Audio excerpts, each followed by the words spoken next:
God loved us so much that He created us in His image. And He sent us Jesus, His only Son, and always leads us to Himself by sending the Holy Spirit as our protector and helper. As Jesus lived for us, it is the Christian life that we live our lives towards other people, not just ourselves. Christians serve the world and God by following Christ, who has come to serve us. That is the way to become children of light, by following Jesus' words to be the light and salt of the world. Service is also a way to better understand and reflect on our daily lives. Jesus said, "Love one another as I love you." That's right.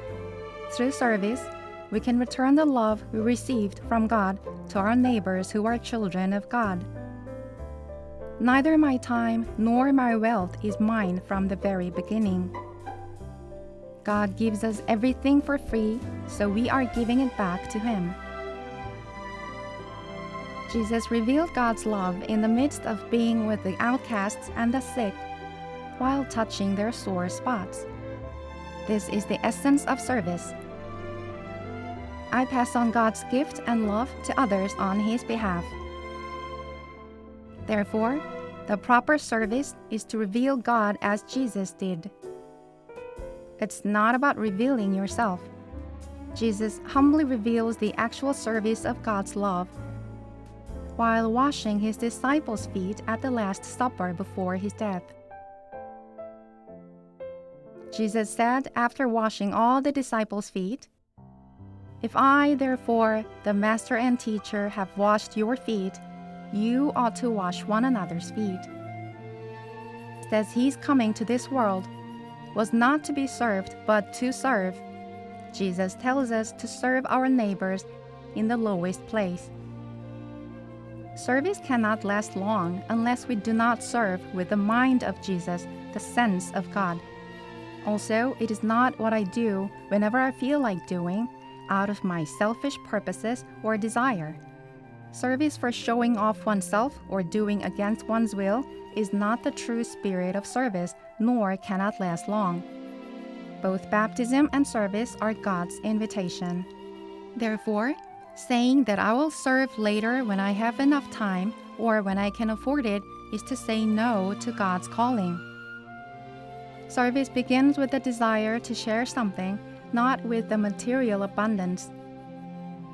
We would not serve when we have more time and material only. Every little word or every little action I make can be a great help to my neighbor. As Jesus Himself showed us, we begin service with the heart of love and an attitude of service. Also, we get God's love through prayer, and we act in the world through the power of His love. As Christians, we have received the mission to live a life of service for each other, while imitating Jesus' attitude of humility and service.